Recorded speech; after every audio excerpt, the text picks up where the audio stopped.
بار بار میں ایک بات بتاتا ہوں، قرآن کہتا ہے جو جھوٹے نبی ہیں نا، جھوٹا نبی کوئی بھی ہو تو اللہ کہتے ہیں کہ جھوٹے نبی کو میں پنپنے نہیں دیتا. جتنے بھی لوگ جنہوں نے نبوت کے جھوٹے دعوے کیے نا، ان سے اتنی بڑی بڑی مسٹیک ہوئی ہیں کہ لوگوں کے سامنے ان کی شخصیت ہائی لائٹ ہو گئی، لوگوں کو پتہ چل گیا یہ ایک نمبر کے جھوٹے ہیں. کیونکہ اگر جھوٹے اور سچے نبی کو پہچاننا زیادہ مشکل ہو جائے گا تو یہ الزام کس پہ جائے گا؟ اللہ پہ. اللہ تو نے یہ پہچاننا اتنا مشکل کر دیا سچا کون ہے جھوٹا کون ہے. تو ہم تو غلطی سے جھوٹے پر ایمان لے آئے، سچے کا انکار کر دیا، کیونکہ دونوں کے پاس معجزے تھے، دونوں کی شخصیت ایک جیسی تھی، ہم تو بڑے کنفیوز ہو گئے. تو یہ کس پہ الزام جائے گا؟ اللہ پہ. اس لیے اللہ نے سچے اور جھوٹے میں اتنے واضح فرق رکھے ہیں کہ کوئی سچے نبی اور جھوٹے نبی کی تحقیق کرنا چاہے تحقیق کرے، تقلید نہ کرے. یہاں پہ 2 اور 2 4 کی طرح 2 منٹ میں پتہ چل جائے گا کہ سچا کون ہے اور جھوٹا کون. دیکھو ہم سے غیر مسلم بحث کریں کہ تم نبی کی سیرت پہ ہم سے مناظرہ کرو کہ تمہارے نبی ایز اے نبی نہیں بلکہ ایز اے انسان کیسے انسان تھے، ہم خوشی خوشی میدان میں کودیں گے. کیا خیال ہے؟ ہمارے نبی کی تعلیمات سے اور آپ کی سیرت سے، چاہے وہ غیر مسلموں نہیں لکھی ہو، صاف پتہ چل جاتا ہے کہ اس وقت آپ صلی اللہ علیہ وسلم سے زیادہ انسانیت کا خیر خواہ کوئی نہیں تھا. آپ نے اس وقت جانوروں کے حقوق کے لیے آواز اٹھائی جب جانوروں کے حقوق کے نام کی تنظیم پوری دنیا میں کوئی بھی نہیں تھی. آواز اٹھائی کہ نہیں اٹھائی؟ آپ نے فرمایا جس نے بلی کو بھوکا مار دیا وہ جہنم، وہ عورت جہنم میں گئی ہے بلی کے حقوق کے لیے. سمجھ میں آ رہی ہے بات کہ جانور کو بھوکا نہیں مار سکتے، جانور پہ اس کی طاقت سے زیادہ بوجھ نہیں ڈال سکتے. یہ سب صحیح حدیثوں سے ثابت ہے اور صحابہ تابعین نے اس پر عمل کیا. مرغی کو نشانہ نہیں بنا سکتے، نشانوں میں بلا وجہ جانور کو قتل نہیں کر سکتے. قتل کرنا ہے تو وہ طریقہ اختیار کیا جائے گا جس میں تکلیف کم سے کم. نبی نے فرمایا کہ چھپکلی کو مارنا ثواب ہے. اچھا، حدیث میں سام ابرس کا لفظ ہے. سام ابرس کا جو لفظ ہے نا، یہ صرف چھپکلی پہ اس کا اطلاق نہیں ہوتا، گرگٹ وغیرہ پہ بھی اطلاق ہوتا ہے اس کا. گرگٹ یا اس ٹائپ کی جتنی چیزیں ہیں، کیونکہ آج کل چھپکلی پہ ریسرچ آ رہی ہے، بے ضرر جانور ہے، اس میں کوئی وہ نہیں. تو بھائی ہو سکتا ہے وہ اس سے گرگٹ مراد ہو یا جو بھی ہو، لیکن گرگٹ اور اس کی نسل کے جتنے جانور گھروں میں پائے جائیں ان کا مارنا کیا ہے؟ ثواب ہے. کیوں؟ گندگی کا ذریعہ ہے یہ جنگلوں کی چیزیں ہیں نا. گھروں میں لوگ کہتے ہیں گورے تو پاگل ہوئے میں چھپکلیاں بھی پالتے ہیں، گھن آتی ہے انسان کو اس سے. لوگ کہتے ہیں اس میں کیا نقصان ہے؟ بھائی کوئی نقصان نہ ہو. ایک سلیم الطبع انسان کو جتنی گھن چھپکلی سے آتی ہے نا، میرا خیال ہے گھوں سے گوبر سے اتنی گھن نہیں آتی ہوگی اس کو، اتنا غلیظ ہے. تو اسلام کے مزاج میں نظافت ہے، تو اس لیے نبی نے گھروں کے بارے میں یہ حکم دیا. یہ نہیں کہ جنگلوں میں جا کے چھپکلی کو نشانے لے کے مارو. جو گھروں میں چھپکلی ہوتی ہے تو حکم کیا دیا جا رہا ہے؟ اس کو قتل کرنے میں 100 نیکیاں، لیکن فرمایا جتنے وار میں قتل کرے گا نا اتنی نیکیاں کم ہوتی چلی جائیں گی. کیا مطلب؟ ایک ہی دفعہ میں اڑا دو اس کو. بعض لوگ چھپکلی کو مارتے ہیں نا، چھپکلی کہتی ہے اللہ مجھے انسان بناتا نا، میں تجھے مار کے دکھاتی کہ کیسے مار.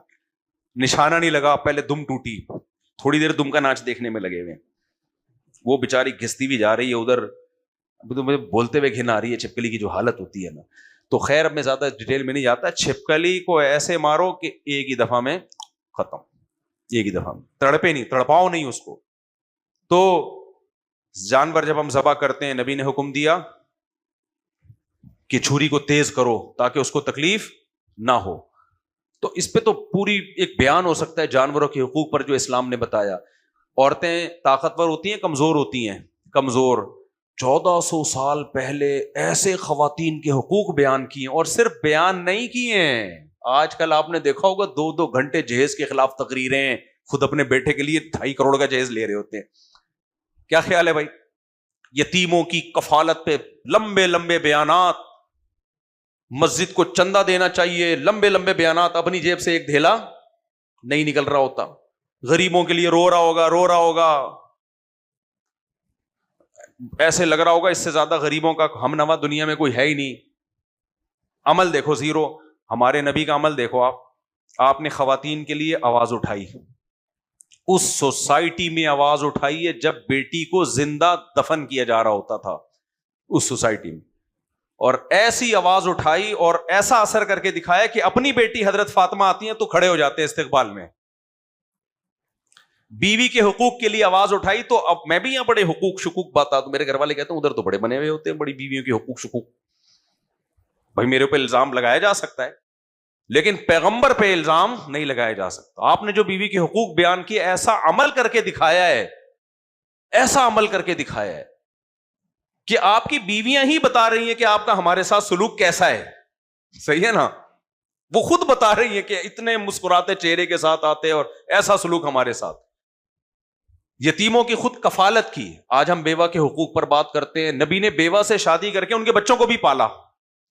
ہر چیز میں کوئی غیر مسلم ہم سے کہے کہ محمد صلی اللہ علیہ وسلم کی ذات پہ آ کے بحث کرو, ہم کہیں گے اس سے بڑی ہمارے لیے کوئی فخر کی بات ہو نہیں سکتی. ایسی بے داغ سیرت ہے. قادیانی جو ہے نا, مرزا غلام احمد قادیانی, اس کو بھی آپ چیلنج کرو قادیانیوں کو کہ یار آؤ مرزا غلام احمد قادیانی کی ذات پہ بحث کرتے ہیں.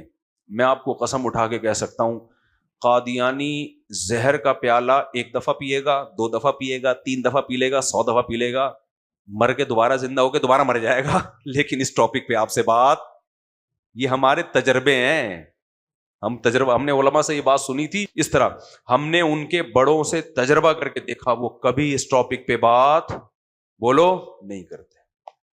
کیوں؟ ان کی کتابوں سے یہ ثابت ہوتا ہے کہ یہ شریف انسان نہیں تھا. ظاہر ہے جو اللہ پہ جھوٹ باندھے, قرآن کہتا ہے وَمَنْ أَظْلَمُ مِمَّنِ افْتَرَىٰ عَلَى اللَّهِ كَذِبًا, اس سے بڑا ظالم کون ہوگا جو جھوٹ کس پہ باندھے؟ اللہ پہ. ایک جھوٹ ہوتا ہے پڑوسی پہ باندھ دیا, بیگم پہ باندھ دیا جھوٹ کہ بیگم نے یہ بولا حالانکہ بولا نہیں ہے, سالے کے کندھے پہ ڈال دیا, سالے نے یہ بولا حالانکہ بولا نہیں ہے, یہ بھی جھوٹ ہے.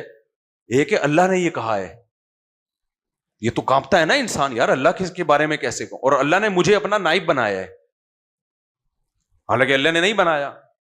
کوئی یہاں ایک شخص آئے 3 پیس سوٹ ٹائی میں اور کیا مجھے اس نے بھیجا ہے, ڈونلڈ ٹرمپ نے بھیجا ہے مجھے, میں امریکہ کا سفیر ہوں,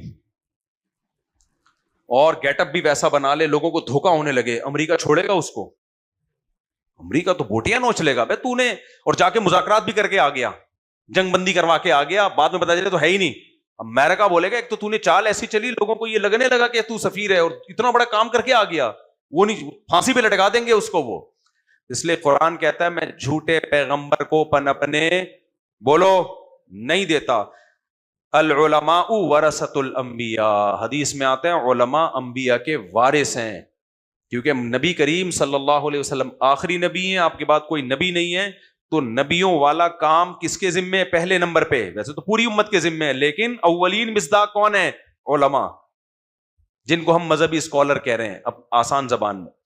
تو مذہبی اسکالر بھی کوئی اگر گمراہ ہوگا نا, ایک تو عمل میں کوتاہی, وہ تو ظاہر ہے پیغمبر تھوڑی ہیں, ایک ایک گمراہی پھیلا رہا ہو, علم کے زور پہ علم کی طاقت کو غلط استعمال کر رہا ہو, گمراہی پھیلا رہا ہو, لوگوں کے نظریات خراب کر رہا ہو, ایسے عالم کو یا ایسے مذہبی اسکالر کو اللہ پنپنے نہیں دیتے.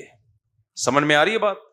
اس سے ایسی غلطیاں کرواتے ہیں بڑی بڑی, اتنی بڑی بڑی علمی غلطیاں کہ اگر کوئی اندھی تقلید نہ کرے تو اس کو 2 اور 2 4 کی طرح پتہ چل جائے گا کہ یہ برحق نہیں ہے. سب سے پہلے غلطی پتہ ہے کیا ہوتی ہے ایسے اسکالر سے؟ ان کی باتوں میں تضاد, ان کی باتوں میں کیا ہوتا ہے؟ ٹکراؤ آنا شروع ہو جاتا ہے. شروع میں لوگ سنتے ہیں یار کیا زبردست بات ہے, لیکن جو کنٹینیوسلی سنتے ہیں وہ کہتے ہیں یار ان کی باتوں میں تضاد ہے, پہلے کچھ کہہ رہے تھے اب کچھ کہہ رہے ہیں, پھر کچھ اور کہہ رہے ہیں, پھر کچھ اور کہہ رہے ہیں.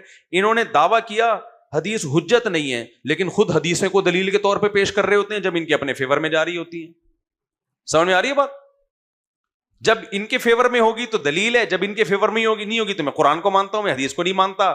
جب ان کے فیور میں ہوگی تو فلانا صحابی کو مانتے ہیں, جب فیور میں نہیں تو نہیں. بھائی ایک شخص آیا بھی میرے پاس, ایک ایسی اسکالر کے پاس بیٹھا کرتا تھا, وہ پچھلے ہفتے ملاقات ہوئی, پھر سننا چھوڑ دیا اس نے.